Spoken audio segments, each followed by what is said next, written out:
Arroyo. Present. Councilor Baker.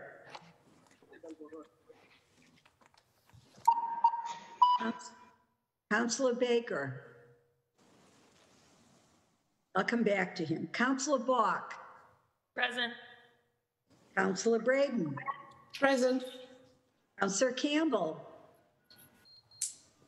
Present. Councilor Edwards. Present. Councilor Asabi George. Present. Councilor Flaherty. Here. Councilor Flynn. Here. Councilor Janey. Present. Councilor Mejia. Here. Councilor O'Malley. Present. Councilor Wu. Present. And Councilor Baker. Councilor Baker's having some difficulty. He texted me, so he will try to rejoin the meeting. And once we have them, we will amend the attendance record to reflect his presence. So he's trying again to log on. Madam Clerk? Madam President, we have a quorum. Thank you so much. I have been informed by the clerk that a quorum is present, and we will begin our meeting with our clergy. I want to invite our good friend, Pastor Gordon, up. But before we do, we're going to invite Councilor Wu, who has invited Pastor Gordon, to say a few words. Councilor Wu, you have the floor. Thank you, Madam President, and thank you, Pastor, for joining us. I think everyone is familiar as Pastor Gordon is a regular here and a regular out in the community. I really enjoyed getting to read through his full bio to be able to pull out some pieces of it.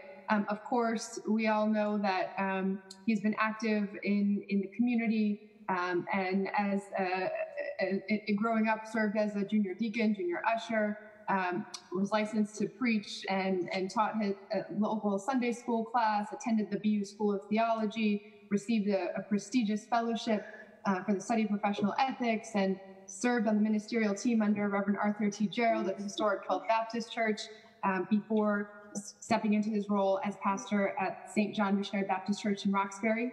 I loved learning that he was also a Quiz Bowl team member back in the day, that he sang in the youth choir and has been active on so many different social justice causes along the way. I am honored to invite Pastor Gordon here because he is so active in the community, of course, as a faith leader, of course, as a member of the Boston community, always standing up for community engagement and empowering our residents to be part of pushing for change. He is specifically also a voice in terms of healthcare, serving on the Emerging Leaders Board of the Boston Healthcare for the Homeless program. And we thank him and his family. He, of course, notes in his bio that he is married to Miss Portia Franklin Gordon as well, and that he is, who is a college success coach at the West End House Boys and Girls Club in Alston. So thank you, Pastor. Welcome, and we are so honored to have you with us today.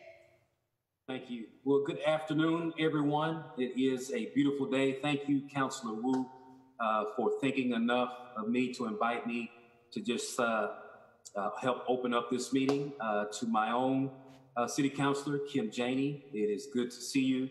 I would like to start off with what a year it has been and what a season it has been. But what better time to be a public servant than today and in this year. And that's why this city is blessed to have every single one of you who is a champion, who is a voice, who is an advocate for so many different communities in this city. I just want to take a moment to commend you all for the hard work you've done, not only since you've been elected, but especially this year. I'm sure you all have sacrificed so much and have not had a lot of time to do your own personal things, but this is the season that we're in, and I want to continue just to encourage you all. I would also say that my prayers are continually with you all in this season. So I just simply like to open us up in a word of prayer as we prepare for this meeting. As I always say, you all are so important because so goes the city of Boston, so goes the rest of the United States of America, and we are a leader in that. Almighty One, we give thanks for this gift of a new day. We give thanks for this gift of friends, family, and community.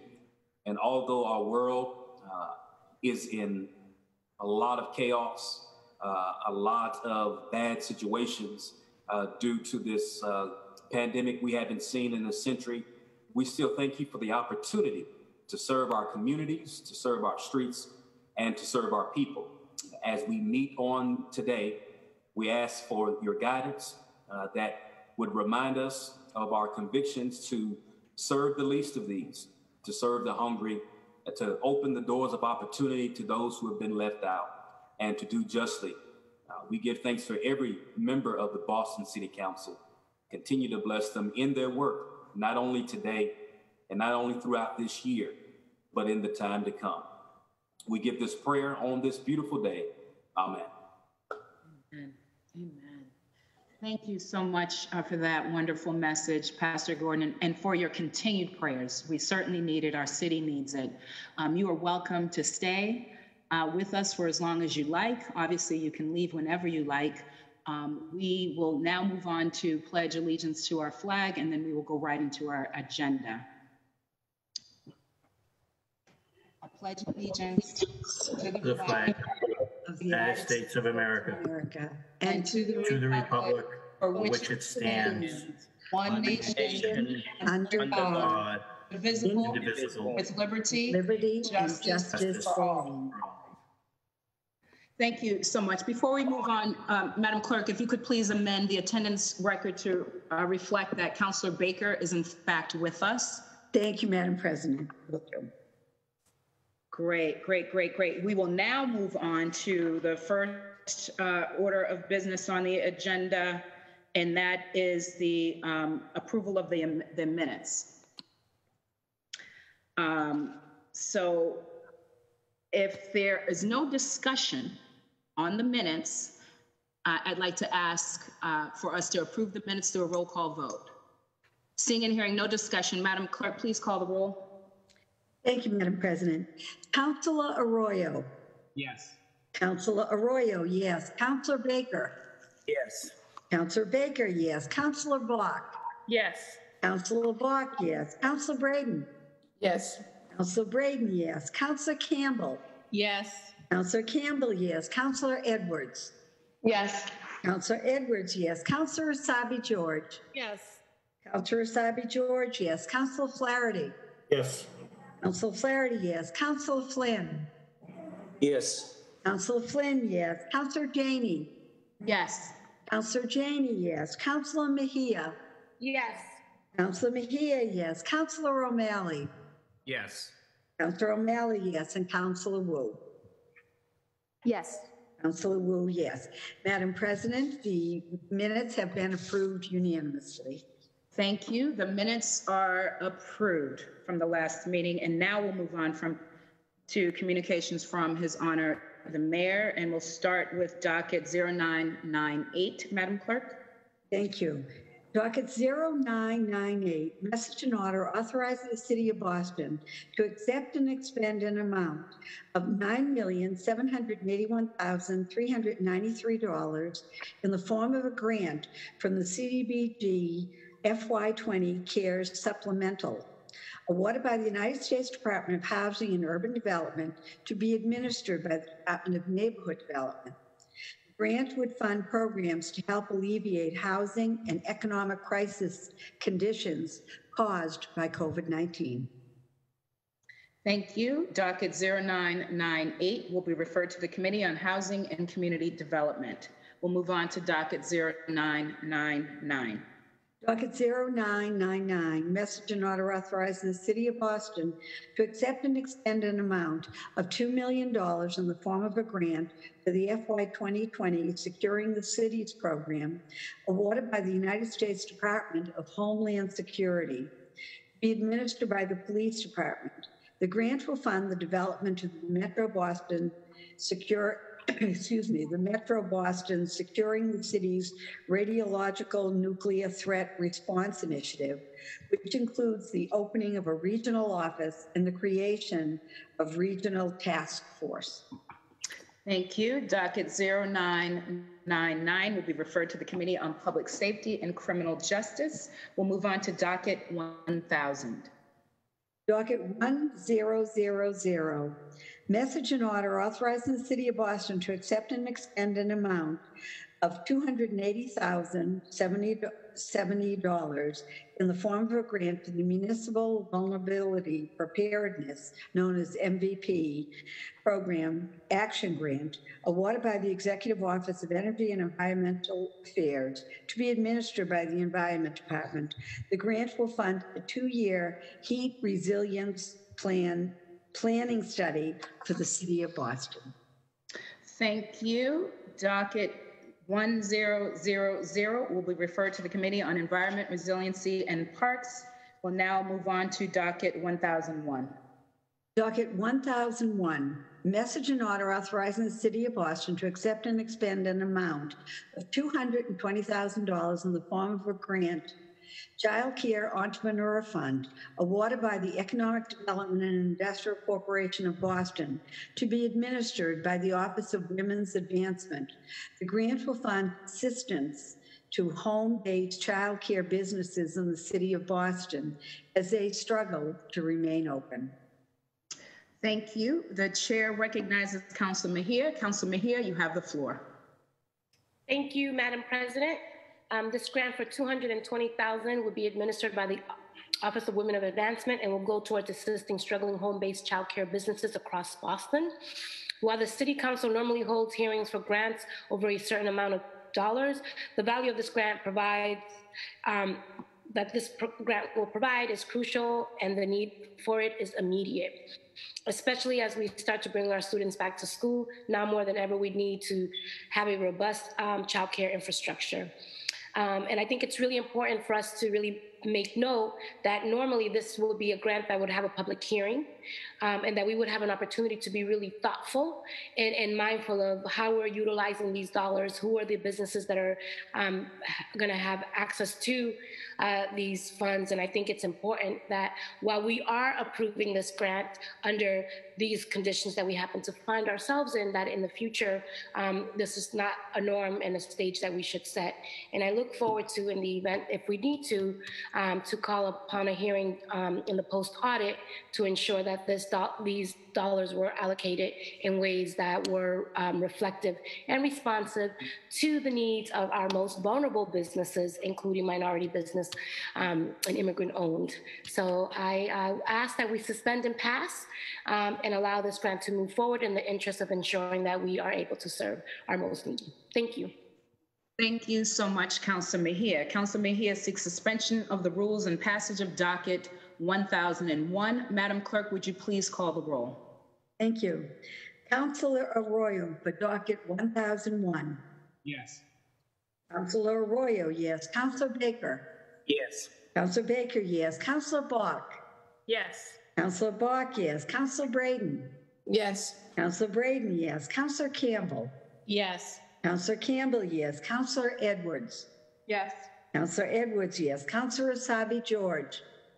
Yes. Councilor Asabi George, yes. Councilor Flaherty. Yes. Councilor Flaherty, yes. Councilor Flynn.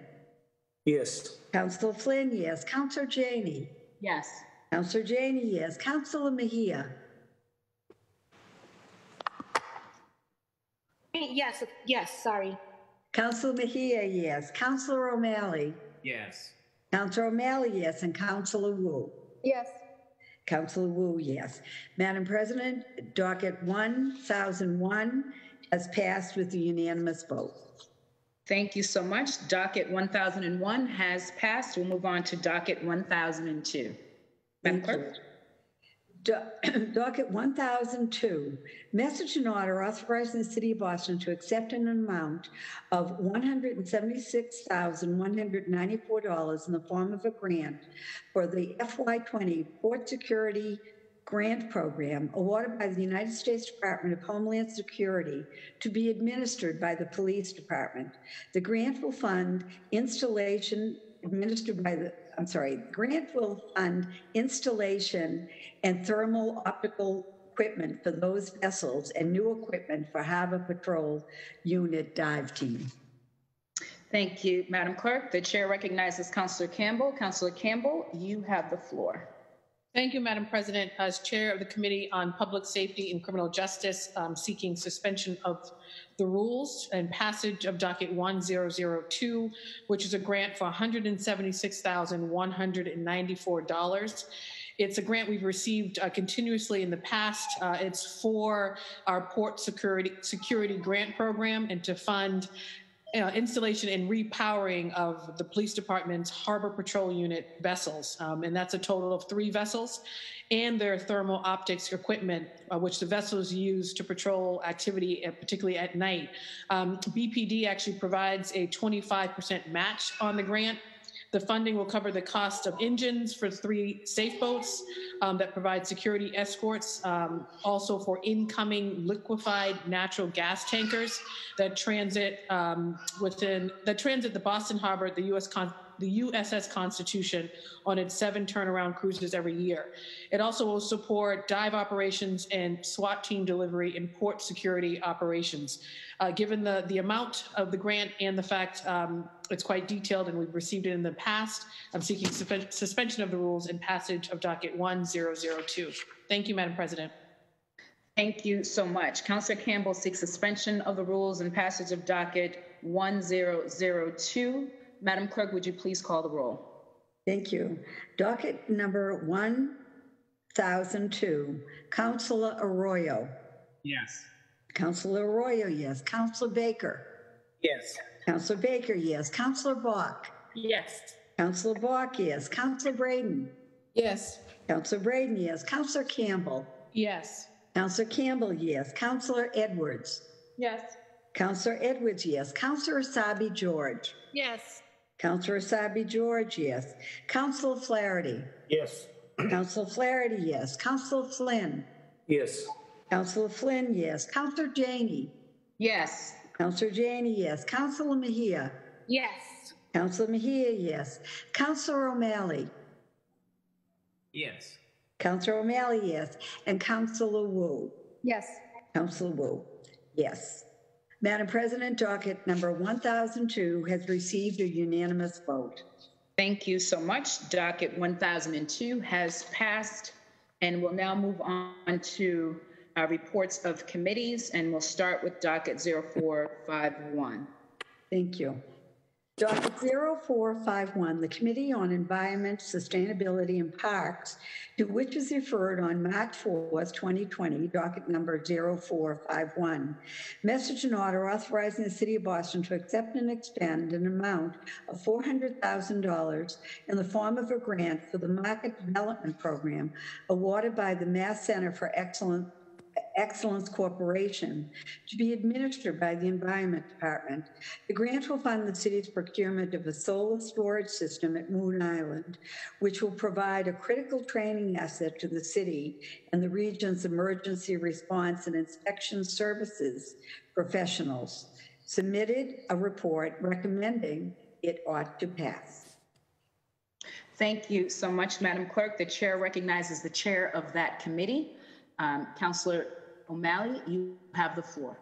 Thank you, Madam President. On September 3rd, the Committee on Environment, Sustainability, and Parks held a hearing regarding a $400,000 sustainability grant from Mass Center for Excellence Corporation. It's joined by colleagues Councilor Liz Braden, Ed Flynn, and Councilor Nisa Sabi George.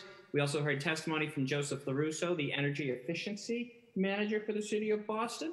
Mr. LaRusso stated this grant will assist in the funding of installation of solar and energy storage systems, some PV panels and batteries at the fire department's training facility at Moon Island.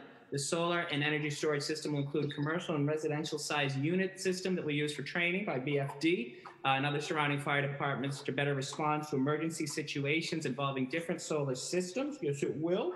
And it's going to not only provide some storage, energy storage, but it's also going to make sure that we can deal with those should a fire emerge, as we talk about building new environmental and renewable energy sources. So Margot and I respectfully ask that this docket pass and we get to work on this. And then one thing we had asked Mr. LaRusso is for a council tour of Moon Island when things return to some normalcy so that we can see this in action. But this is a great thing for the city. Not only does it promote environmentalism, but it also promotes safety. And what is better than that? Thank you very much, Madam President. Thank you so much. Margot and Councilor O'Malley seek acceptance of the committee report and passage of docket 0451. Madam Clerk, could you please call the roll? Thank you, Madam President. Docket 0451, Councilor Arroyo. Yes.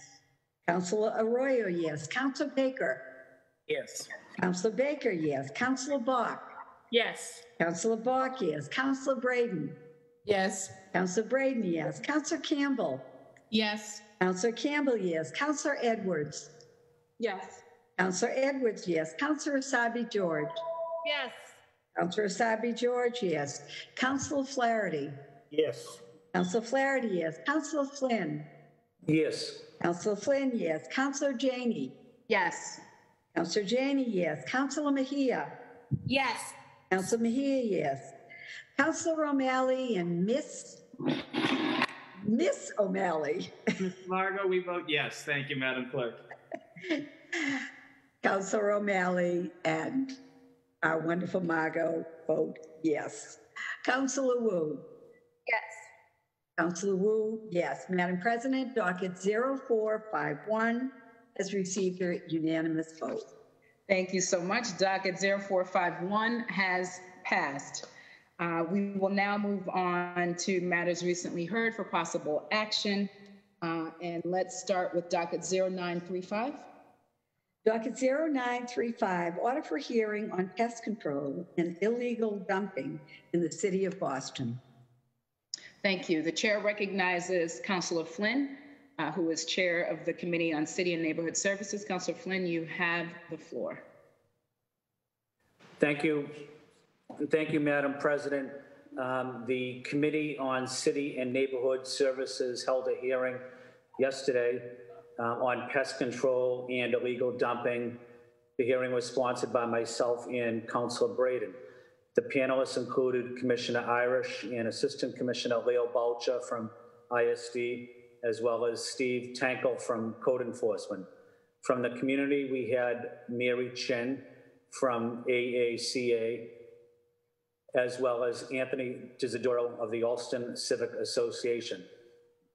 In the hearing, ISD noted that, like Boston, other cities such as New York and Chicago have seen an uptick in pests and rats due to the pandemic, since rodent food sources are being moved from commercial areas to residential areas. The increase in rat population is also due to the mild winter that we had, and the pandemic hit right when it was rat breeding season. ISD officials have been responding to this by stepping up on inspections and enforcements, dropping flyers on impacted areas around how to properly dispose of trash, and looking at methods such as using dry ice to kill rats.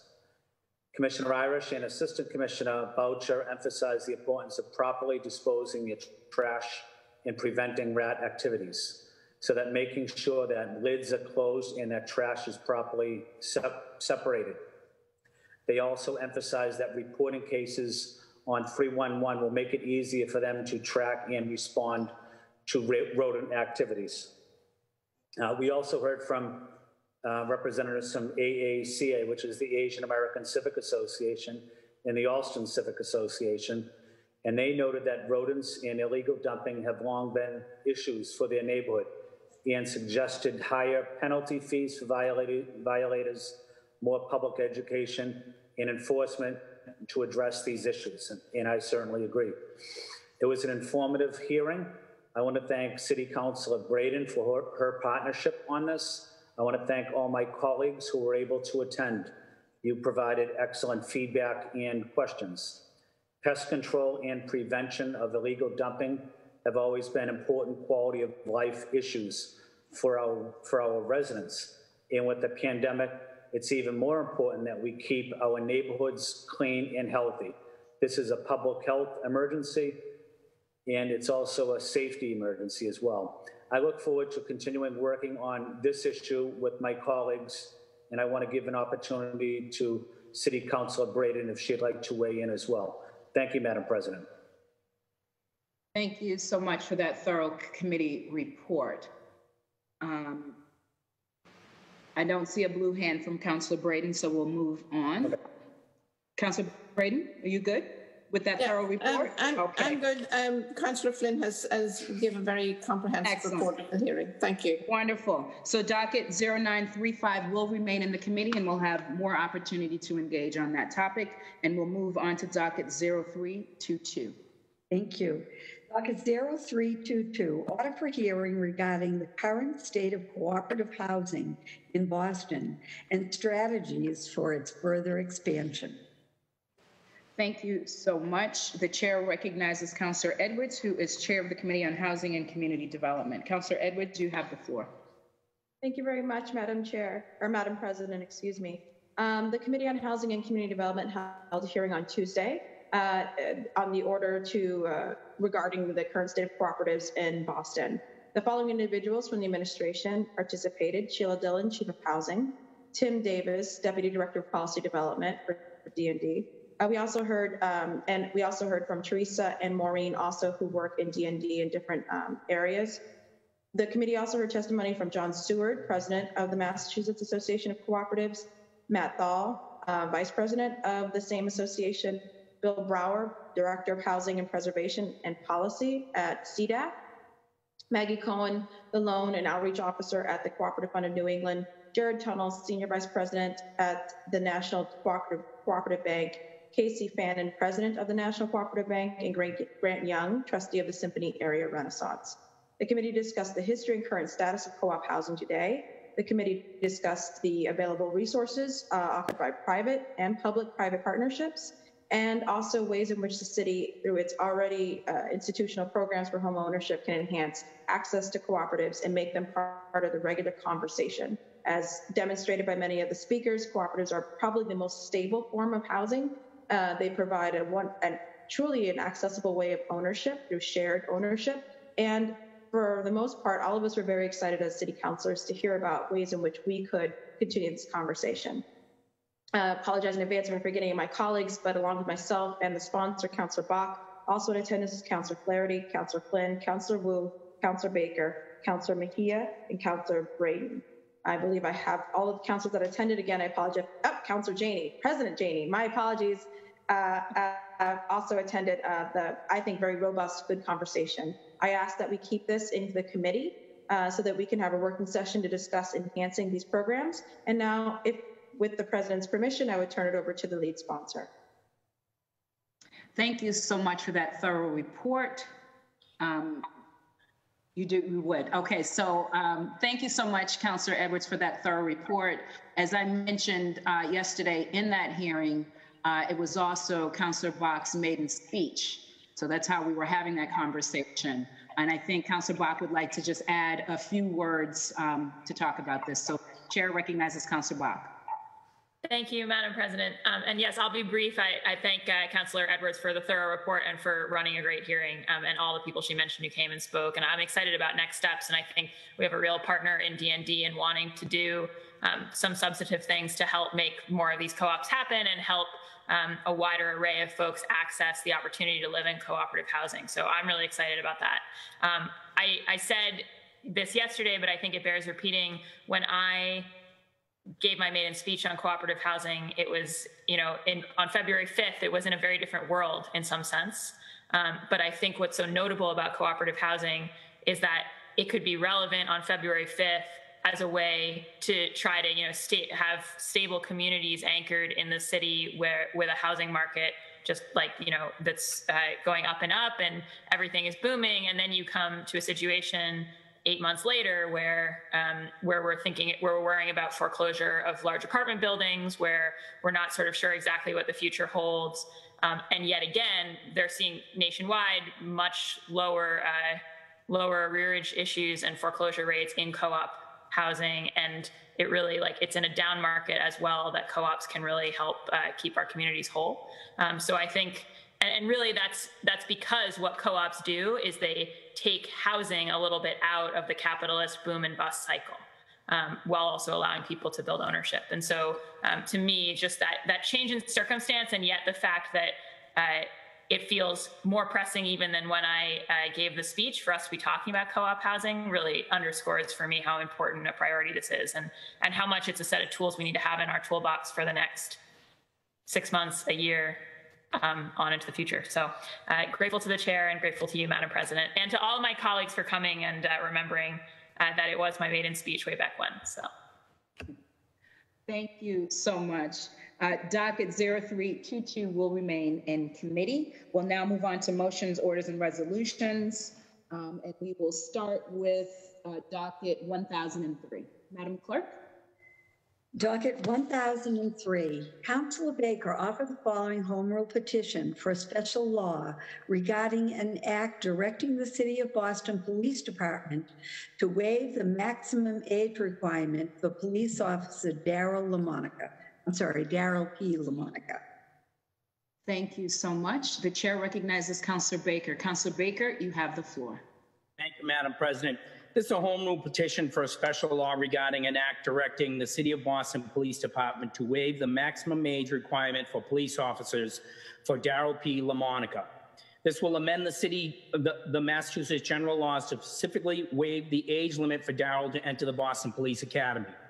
Darryl was previously a recruit in the Boston Police Academy from September to November 2017, class 5717, when he was 38 years old. Due to personal issues within his family and putting his family first, his academics slipped, and ultimately he had to step down from the Boston Police Academy.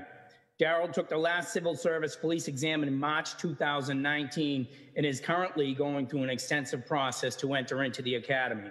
He's 3 months over the age limit, which is why he would need an age waiver to enter the next Boston Police Academy. Darryl's a lifelong Boston resident and currently resides in the Demotsett area of Dorchester and believes he will be an asset to our law enforcement agency. This is my fourth age waiver I've done, and only one person has gone all the way through. This is basically us just giving Darryl a shot at a second chance. I would like to defer to the committee chair to see if she wants to have a hearing or not. If she's okay with it, I would love to suspend and pass, because I think if we have Darryl in front of us, he's not going to necessarily want to talk about what was going on in his life at that time.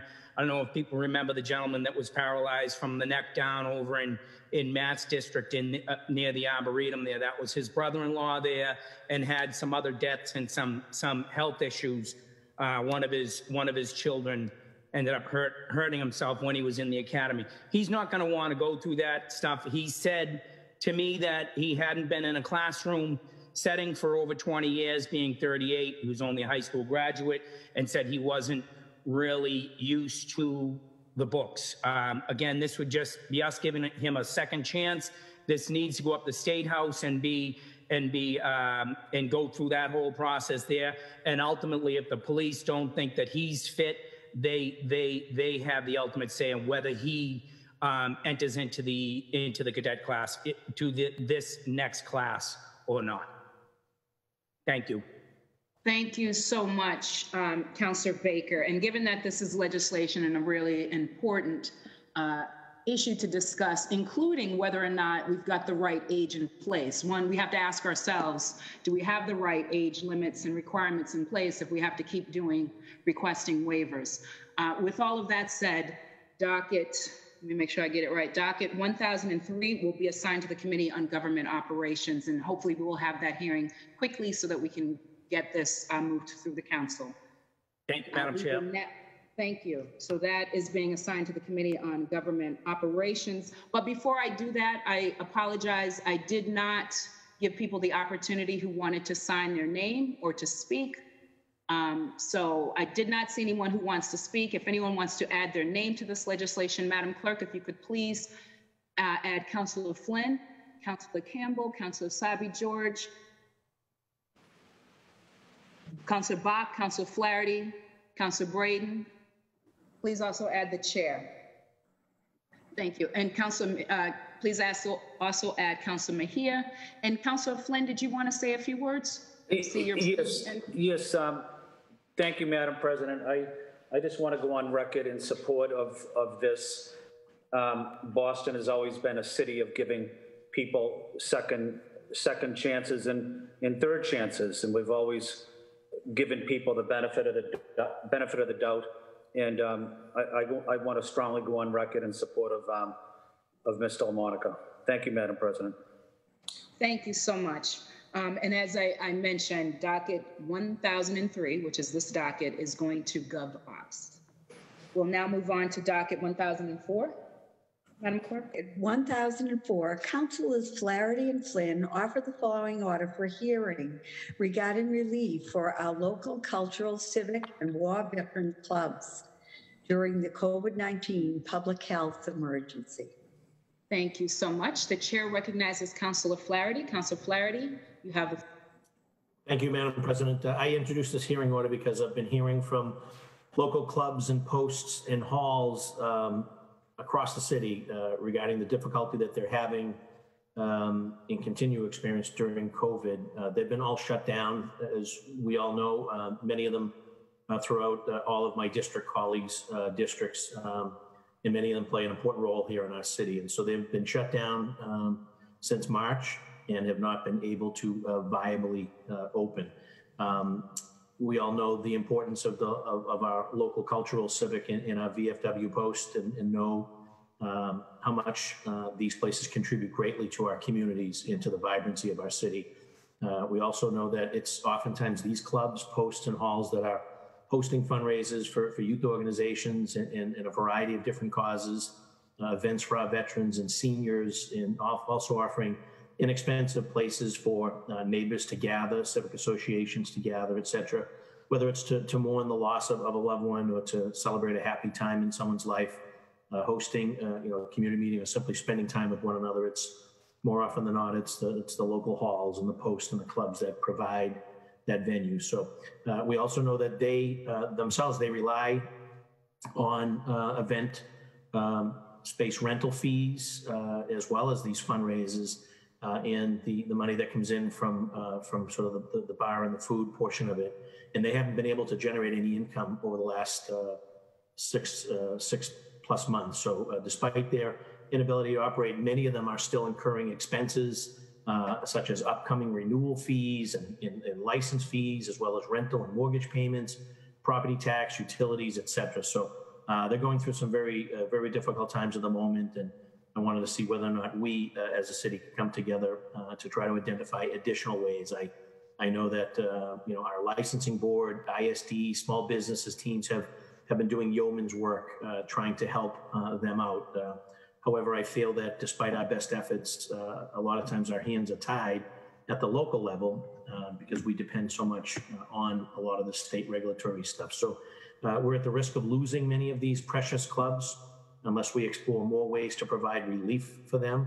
And whether that's reaching out to the ABCC, the Alcohol Beverage Control Commission, explore waiving the renewal fees, whether it's having conversations about waiving the meals tax and or other fees. So while I know the state and here in Boston, we're revenue strapped because of COVID, I think we owe it to these places to have a public dialogue about whether these ongoing difficulties, through the ongoing difficulties, we could potentially provide more relief for them so that they can stay afloat and remain vital components of all of our neighborhoods. So thank you for the time, Madam Pres. Look forward to an expedited hearing and partner obviously with the lone veteran on the council, Council Flynn, as a co-sponsor, and the work that he's done, not just in our neighborhood here in South Boston, but across the city with respect to our local veterans post and veteran halls. So he can speak probably firsthand to the difficulties that they're all having.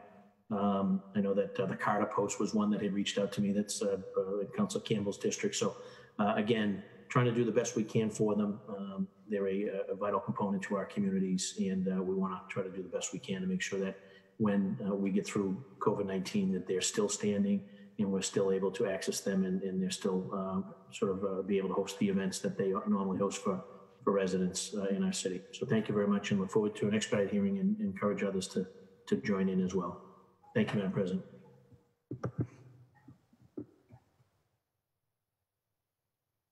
Thank you. The chair recognizes Councilor Flynn. Councilor Flynn, you have the floor. Thank you, Madam President. Thank you, Council Flaherty, for including me as a co-sponsor. Our cultural, civic, and veterans clubs organizations are important. They're an important part of our neighborhood and community. So we should think about ways to help them during this pandemic. As Councilor Flaherty mentioned, many of these clubs and organizations were shut down during the pandemic. They lost a significant source of funding because they can't host events. It would be a huge loss to our community if these organizations can no longer open due to financial constraints. And we should discuss ways how we can help these clubs in these difficult and trying times. I know many people use these clubs for, as Councilor Flaherty mentioned, for weddings or for funeral events after or birthday parties, but they're a great way to have nice family-related events at a decent price. And a lot of these clubs host civic organization meetings. They host so many meetings and events that benefit the neighborhoods and benefit the community. So we just want to give them a fair chance to stay open. Thank you, Councilor Flaherty, for asking me to be a co-sponsor. And thank you, Council President Cheney. Thank you so much. Seeing no discussion, would anyone like to add their names? Madam Clerk, if you could please add Councilor Baker, Councilor O'Malley, Councilor Bach, Councilor Asabi George, Councilor Edwards, Councilor Arroyo, Councilor Campbell, Councilor Mejia, Councilor Wu, Councilor Braden, and please also add the chair. The docket 1004 will be referred to the Committee on Small Business and Workforce Development. Madam Clerk, could you please read docket 1005? Docket 1005, Councilor Bach offered the following order for hearing regarding a Boston Sesquicentennial Commission to mark the 250th anniversary of 1776 through inclusive historic preservation and commemoration. Thank you so much. The chair recognizes Councilor Bach. Councilor Bach, you have the floor. Thank you, Madam President. Down the street from my house, there's a wooden house that was built in 1787. It's the oldest existing house on Beacon Hill. It predates all the bricks, and it was built by a guy named George Middleton, who was a Black Bostonian, built the house himself, and by the time he built it, he had already served as a colonel in a Black militia during the Revolutionary War. And actually received a flag from John Hancock, who lived around the corner, and ended up being a really major civic leader throughout the Revolutionary period and afterwards, and was one of the first people to push for equal school rights for Black children in Boston back in 1800. And I mention him because, you know, his house is a stop on the tour of the Beacon Hill neighborhood that's put together by the Museum of African American History.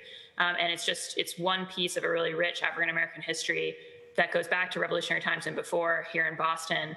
And, you know, I was thinking a lot last week when the Trump administration sort of said, you know, we need to have a kind of jingoistic, America first type of curriculum for our students, and also, you know, we're going to have a 1776 commission and really, like, you know, focus on a particular kind of two-dimensional cardboard story of American history.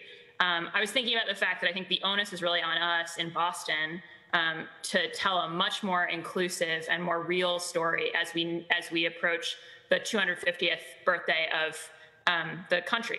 And I think it's important to note, I wasn't around, but back in 1976, when we had the bicentennial, that was a major focus of activity in Boston. It's a great tourism draw for us. It's a chance to tell that story that we, you know, tell to our students on the Freedom Trail, et cetera. And I think that if we don't actively as a city grab the reins and say, how are we going to commemorate this, we could easily end up kind of on autopilot with a less inclusive history, with kind of going to some of those chestnuts. And I think it's just important for people to know that the bicentennial really created a moment in Boston for looking again at our history. It created a whole preservationist moment in the country. And here in Boston, we created the Landmarks Commission in 1975 in the lead up to that bicentennial. And as I think about inclusive history, it's not just about what events we plan. And there's a group, Revolutionary Spaces, that did a great model back in March. It was the 250th anniversary of the Boston Massacre. And they had a bunch of folks representing the diverse community of people who showed up that night and the people who got killed, and then have commissioned a play by a Boston-based Black playwright from the perspective of Crispus Attucks. So they've given us a great example. And a commission like this, one thing it can do is, commission events and plays and things like that. But the other piece is, what is the regulatory infrastructure that we need to really have more inclusive historic preservation in this city? Because when we created the Landmarks Commission, it was, like I said, we were early on that wave, but now we've really fallen behind, because the legislation that created the Landmarks Commission says that to be landmarked, your thing has to be of greater than local significance. And what that means functionally is that a lot of the buildings that have a real community local significance to us, we're not able to landmark. Which isn't true. San Francisco lets you do local landmarks. Lots of other places have created that capacity. We don't have it. And so we're often stuck just with demolition delay. And I think Article 85 in our local zoning code has really served mostly to frustrate people, both actually on the historic preservation end and the construction and development end for years now. And so to me, leading up to this 250th anniversary is a great moment to think about, what changes do we need to the state level enabling act? What changes do we need to our own zoning commission language? And then how are we going to plan a really diverse set of commemorations to mark this? And really, I think Boston will be in the spotlight in that moment. And so I think we can help show the whole country what it means to celebrate and retrieve a really richer history that includes everybody, that says, hey, there were Black Bostonians, there were immigrants, there were people who were not writing their names, on those documents, who were central to this moment. And historical practice, I speak partly as a historian, historical practice has really advanced on that front. And a lot of our architecture for historical commemoration in the city world is sort of stuck back in a great men, right? Important white men, important here's a set of dates, and history as a practice has really become much richer, I think. And I want us to be thinking proactively about that. And you aren't going to be able to lay that groundwork without really pulling a lot of these threads together. So that's the reason why I'd like to explore in this hearing order setting up a commission so that we're having that conversation intentionally and over time. And I did bring as a show and tell, I have the Boston Streets book from 1976, the bicentennial, was in commemoration, and we actually put in little illustrations of that's John Hancock's house and stuff. And it's a reminder of, we're going to make a lot of decisions as a city about what, even in terms of materials, commemoration of this event looks like. And I think we should go exactly the opposite direction of what the Trump administration is proposing. So I'd love to start this conversation, and thank you so much, Madam President. Thank you. Thank you so much. And I'm not seeing any discussion, but before we move on, I'm probably one of the few people on this body that was around in 1976, not 1776, but 1976. I was a little kid. And I do remember how much excitement there was over the bicentennial. And I was very excited to see this on the agenda, because I saw this as an opportunity to do just that, make sure that we are telling a much more accurate story and in a history that is much more inclusive. So I'm glad that you have that here. Would anyone like to add their name to this hearing order? Thank you. Before I give you those names, Madam Clerk, I'm going to call upon Councilor Flynn to say a few words. Councilor Flynn, you have the floor. Thank you, Madam President. Please add my name. I just want to say that the proposal by Councilor Bach is outstanding. It's excellent, and it's a great way for especially young people in the public school system to learn about the history of our city especially about people that really are not covered or history didn't include them in there, as Councilor Bach mentioned. I'm working with city officials and the Ellis Neighborhood Association on, there's a street in the south end on Columbus Avenue. It's named for Alan Rohan Crite. He's a African-American artist, one of the best artists in the country. And that little area of Columbus Avenue is named after him. We're trying to fix it up, put money into it. But he's one of the most significant artists in the country, and not many people know about him. He lived in the South End his entire life, and he would be a great example, a great role model for other young people that want to be an artist. So there's a great history out there in our city. It's just not told, and what Council Bach proposed is a great way to recognize the history that hasn't been included for so many years. So just want to say thank you to Councilor Bach. Thank you so much, Councilor Flynn. The chair recognizes Councilor Campbell. Councilor Campbell, you have the floor. Thank you, Madam President. I wasn't going to speak, and then I think you and Councilor Flynn really spoke to the inclusivity piece here, and I just want to applaud Councilor Bach for bringing this forward, but also starting with the story in which he did. You know, there is tremendous history with respect to Black Bostonians that is never taught in the Boston Public Schools, sadly. And some of that history I learned when I went off to college outside of Boston, which is really unfortunate. And so I think this is an incredible opportunity and time, particularly in this moment in time, to focus on the positive stories, the groundbreaking stories that transform this city and this country.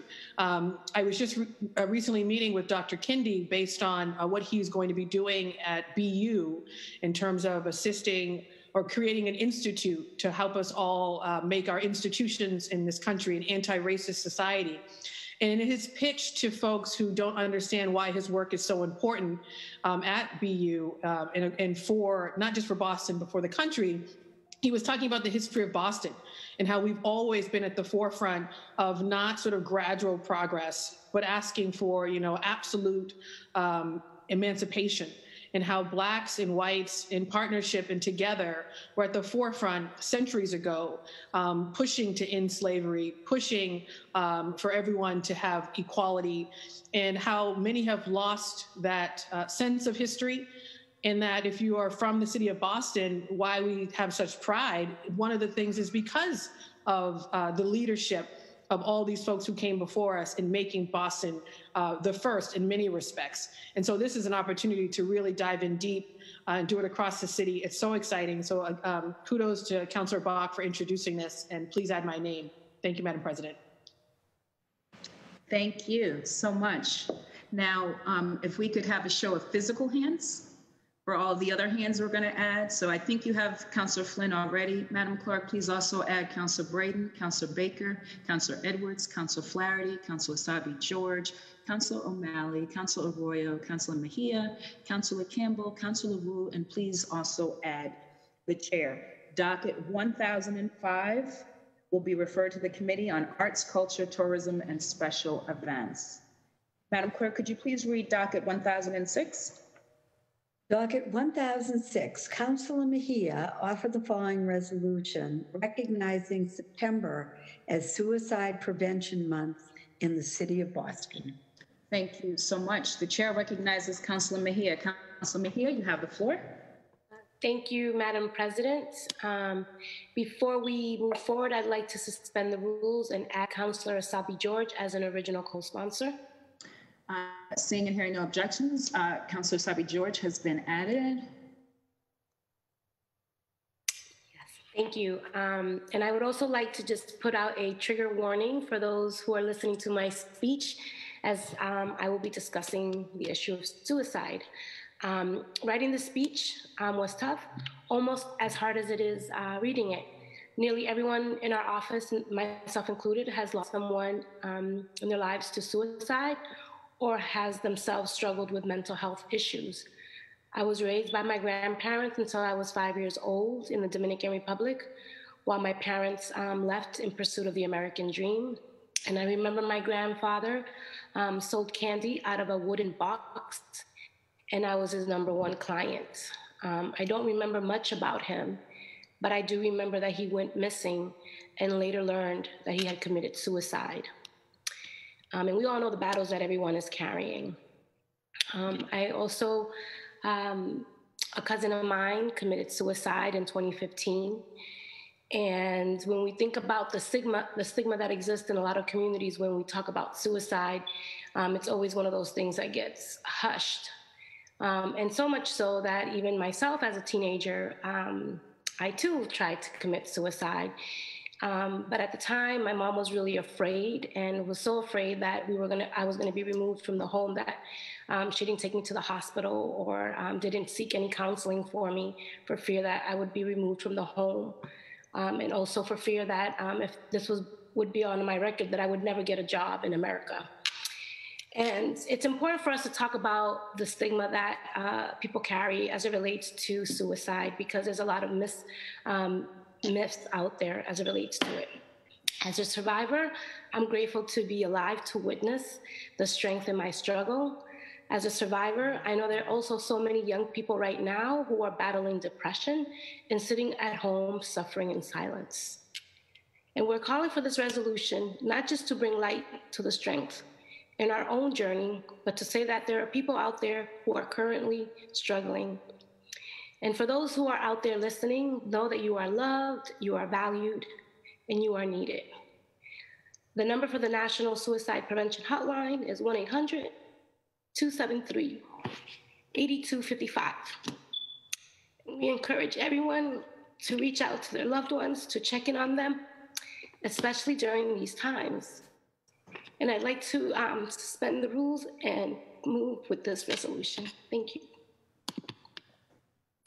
Thank you so much. The chair recognizes Councilor Asabi George. Councilor, you have the floor. Thank you, Madam President, and thank you to Councilor Mejia for adding me as an original co-sponsor. This resolution, for sharing her struggles and her family's struggles with suicide.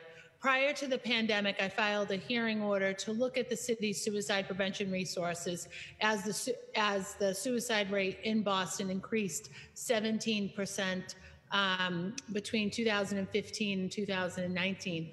Suicide prevention work is critically important and needs to be incorporated into every aspect of the city's work. We've talked about it with the best clinicians work, and then in April, Councilor Campbell and I co-sponsored a resolution urging the city to include mental health support as part of the public health response to the pandemic. As a body, we recognized May as Mental Health Awareness Month and in July as Black, Indigenous, People of Color Mental Health Month. It is clear that we need to prioritize mental health supports, not just to prevent suicide, but also to ensure our residents are able to live healthy lives. I look forward to having a robust conversation about this necessary work through the creation of a mental health commission.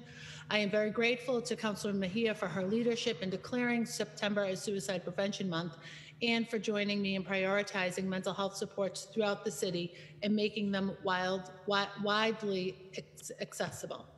Thank you again, Councilor Mejia, and thank you, Madam President. Thank you so much. The chair recognizes Councilor Campbell. Councilor Campbell, you have the floor.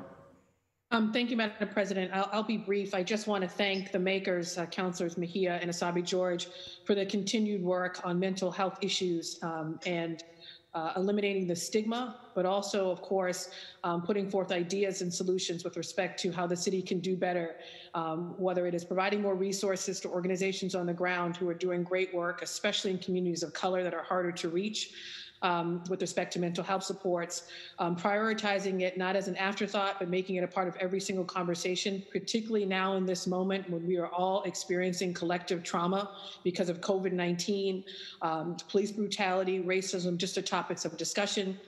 And certainly, last but not least, I really want to thank Councilor Mejia for being vulnerable in this moment and sharing your story to those who are watching and to so many others.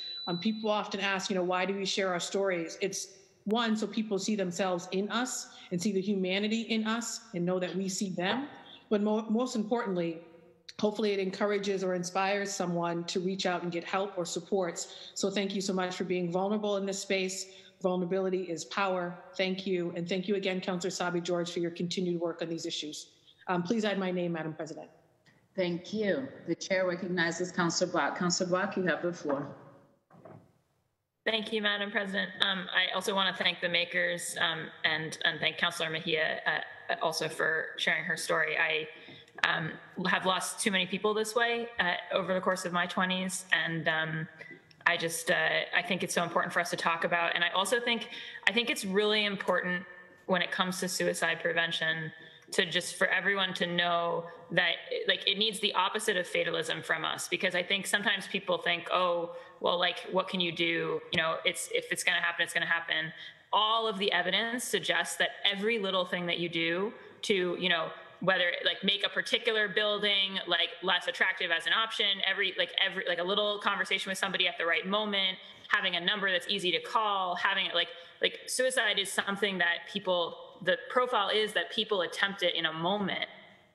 And then if they're prevented from doing it in that moment, they very frequently do not return to do it. So it really is something where the interventions that we can put in on all sort of facets of public health can really save lives. And I just think it's so important to stress that.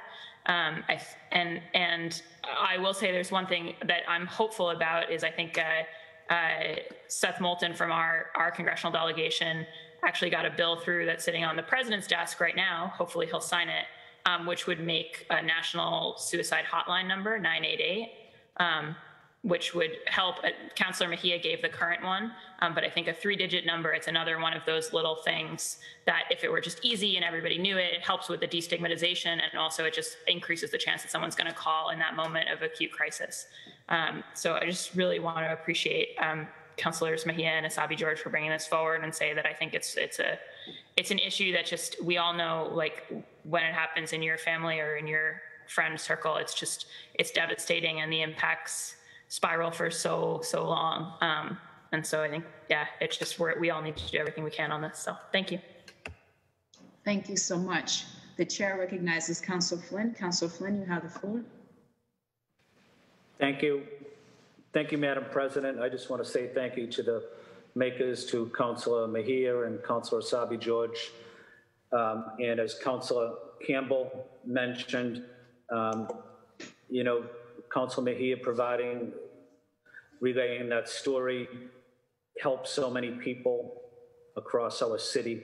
They listen to the story and know that they're also in difficult places, but sharing your story impacts a lot of people in such a positive way. So I want to say thank you to Councillor Mejia for taking the initiative on this important resolution. And I also wanted to highlight what Councillor Bach mentioned is we also have 22 veterans a day that commit suicide throughout the country. And that's something we can also think about and continue to work on.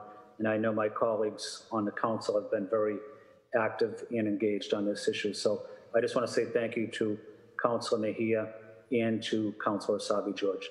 Thank you, Madam President. Thank you so much.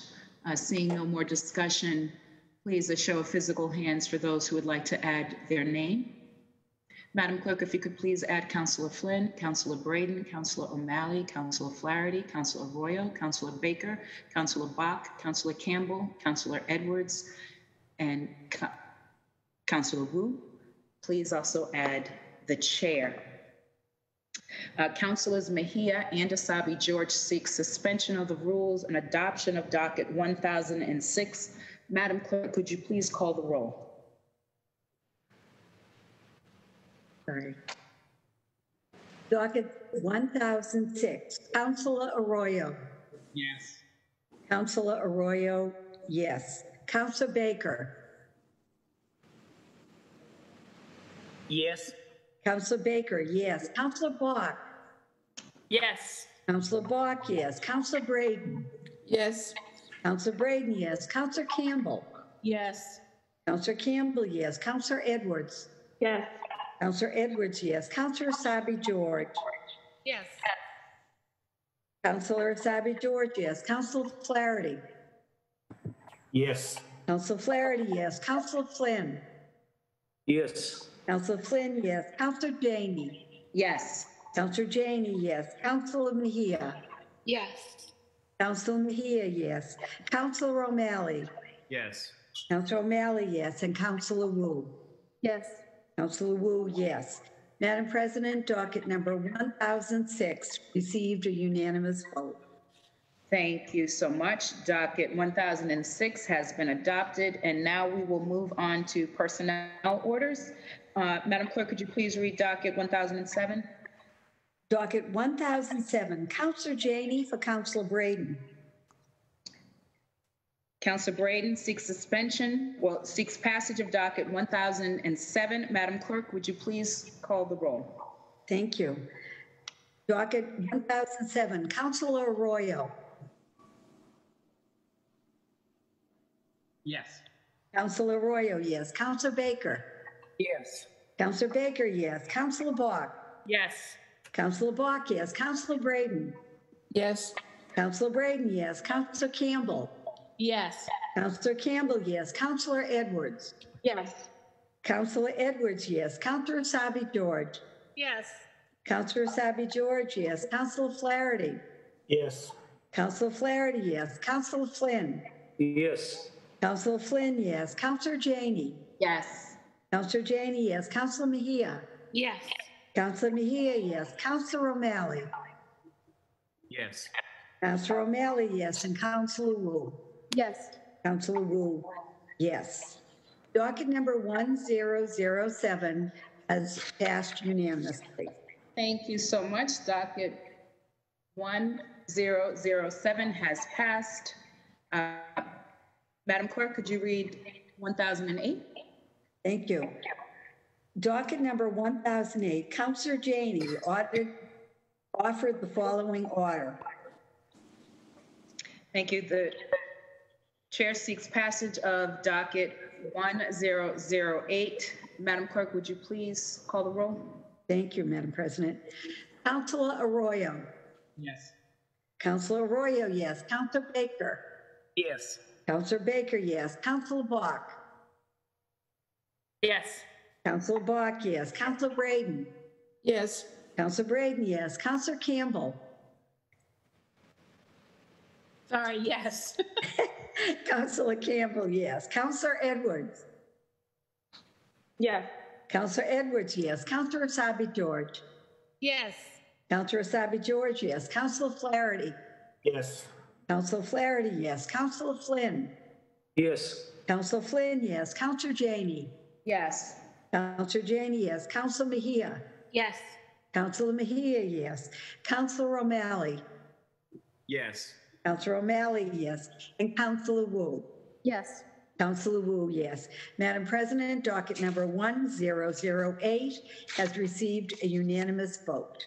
Thank you so much. Docket 1008 has passed. Moving on in our agenda, I don't believe we have late files, which is great. No late files. And I don't think anyone, oh, wait a second. Councilor Wu, are you trying to remove something from the green sheets? Or did you have a late file? Oh, sorry. I think I'm early. I would like to make an announcement about. Okay, we're not there yet. Yeah, later. Sorry. Yep. Okay. So no late files, no green sheets. Excellent. In terms of the consent agenda, I don't think there have been any additions to the consent agenda. So the chair moves for adoption of the consent agenda. Madam Clerk, could you please call the roll? Thank you, Madam President. Councilor Arroyo. Yes. Councilor Arroyo, yes. Councilor Baker. Yes. Councilor Baker, yes. Councilor Bach. Yes. Councilor Bach, yes. Councilor Braden. Yes. Councilor Braden, yes. Councilor Campbell. Yes. Councilor Campbell, yes. Councilor Edwards. Yes. Councilor Edwards, yes. Councilor Asabi George. Yes. Councilor Asabi George, yes. Councilor Flaherty. Yes. Councilor Flaherty, yes. Councilor Flynn. Yes. Councilor Flynn, yes. Councilor Janey. Yes. Councilor Janey, yes. Councilor Mejia. Yes. Councilor Mejia, yes. Councilor O'Malley. Yes. Councillor O'Malley, yes, and Councillor Wu. Yes. Councillor Wu, yes. Madam President, the consent agenda was passed unanimously. Thank you so much. The consent agenda has been adopted, and so now we will move on to announcements. The chair recognizes Councillor Wu. Councillor Wu, you now have the floor. Thank you, Madam President. I just wanted to report back on the ZBA nominee situation, just to give everyone an update, because I had promised one at the last meeting.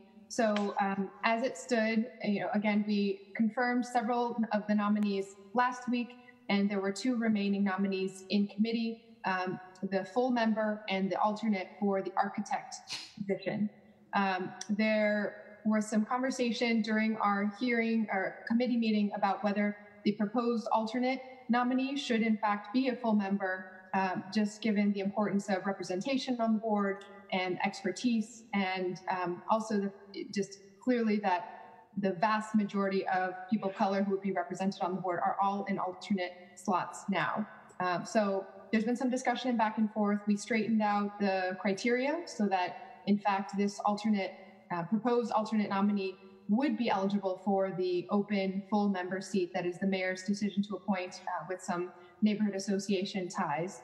And I'm told that the administration is weighing that nominee, Hansi Barbarasa, for that role, along with others who have expressed interest in that particular position. So they had asked us to hold off instead of taking action and pulling anything from the green sheets this week, just to give it a little bit more time as they're figuring out what decision the mayor would like to make in terms of his nominees for that full seat, and then we will act accordingly. So just wanted everyone to know that, again, it is not the council. We are acting as quickly as we can, but in constant conversations with the administration on resolving this.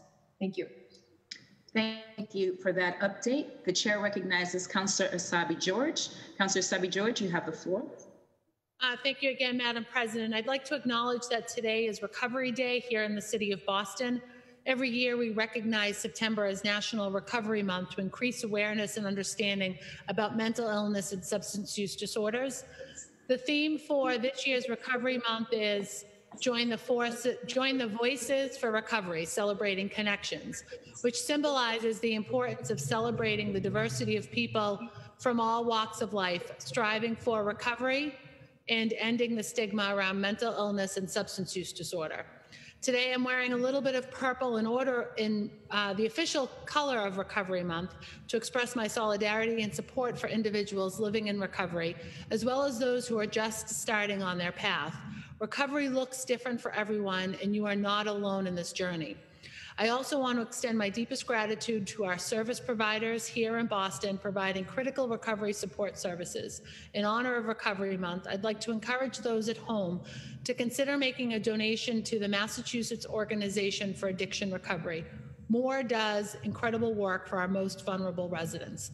For anyone who is struggling right now, please reach out to Substance Use and Mental Health Services Administration Behavioral Treatment Services and their national helpline by calling 1-800-662-HELP, 1-800-662-HELP.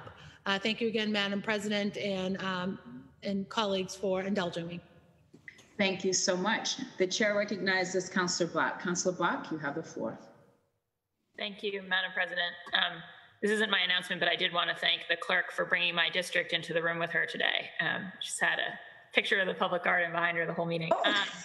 I have those all over my house. Yeah, well, especially with all the roll call votes now, I felt very comfortable there in the back. I'm here to please.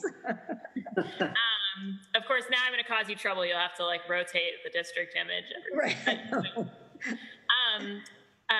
No, I just wanted to briefly acknowledge a name that will be in the tributes, Amelia Thomas. She was 98 and passed last week. She's been a really important long-time member of our community at Amy Lowell House in the West End.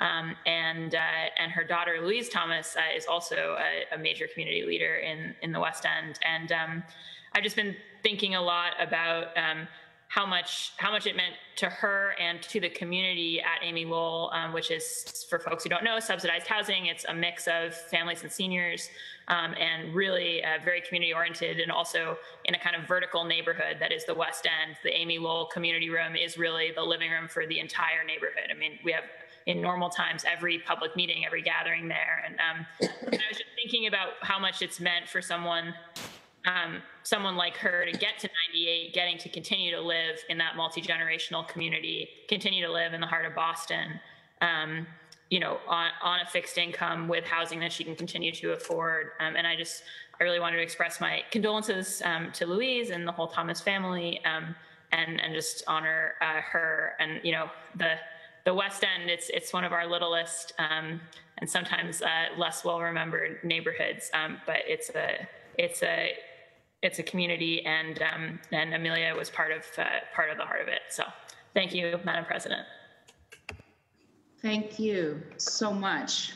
I have just a couple of announcements. One, I'm just really glad that this was a quick, short meeting, but let me do my couple of announcements. One, I want to give a big shout out and congratulations to Lorraine on Central staff on the birth of her first grandchild. Luciana, yes, give it up. I think I am the only grandmother on this city council. So from one grandmother to the other, I say, welcome to the club. It's the best club to be in.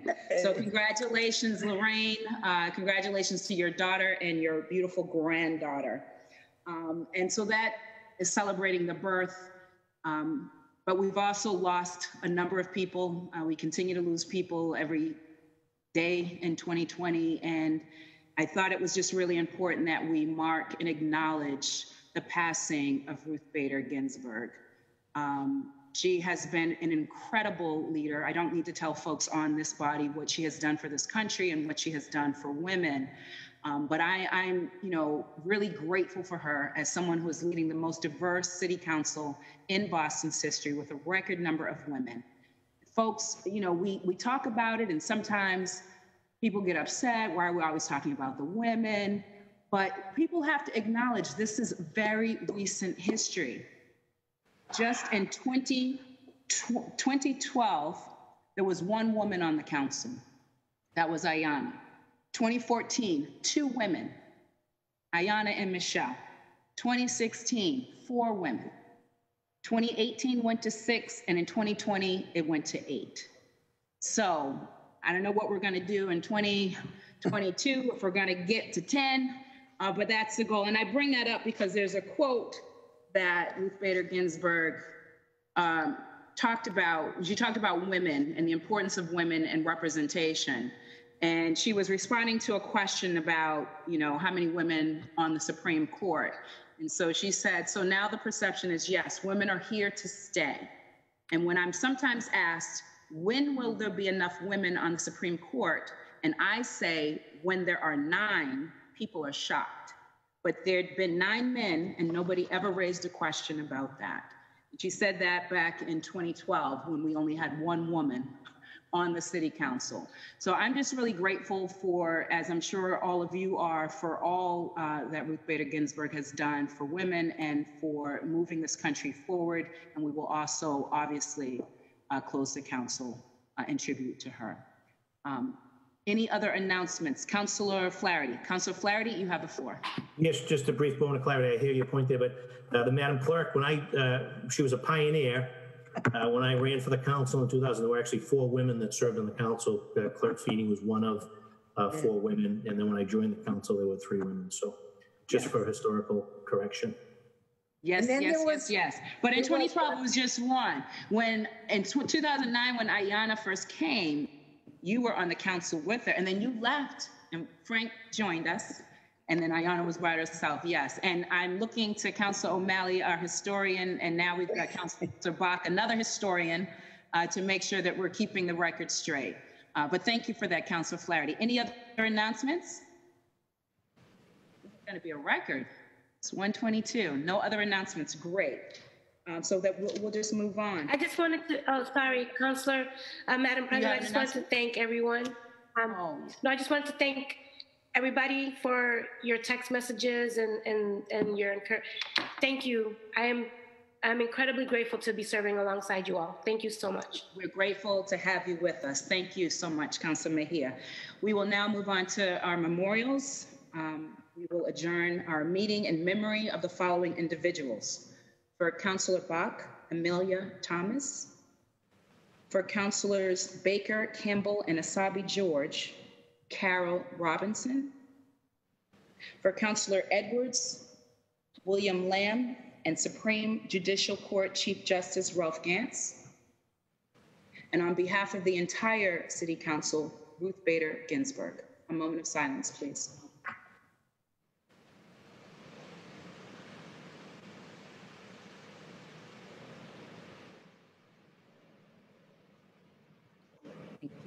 The chair moves that when the council adjourns today, it does so in memory of the aforementioned individuals. We are scheduled to meet again on Wednesday, September 30th at 12 noon for the safety of the general public and all those involved. This meeting will be held virtually and posted online. Viewers can watch the council meeting live on YouTube by visiting boston.gov/city-council-TV. All those in favor of adjournment, please say aye. Aye. The ayes have it. This council meeting is adjourned. Bye, everybody. Have a good day. Bye. Thank you. Enjoy this weather. Bye. Bye.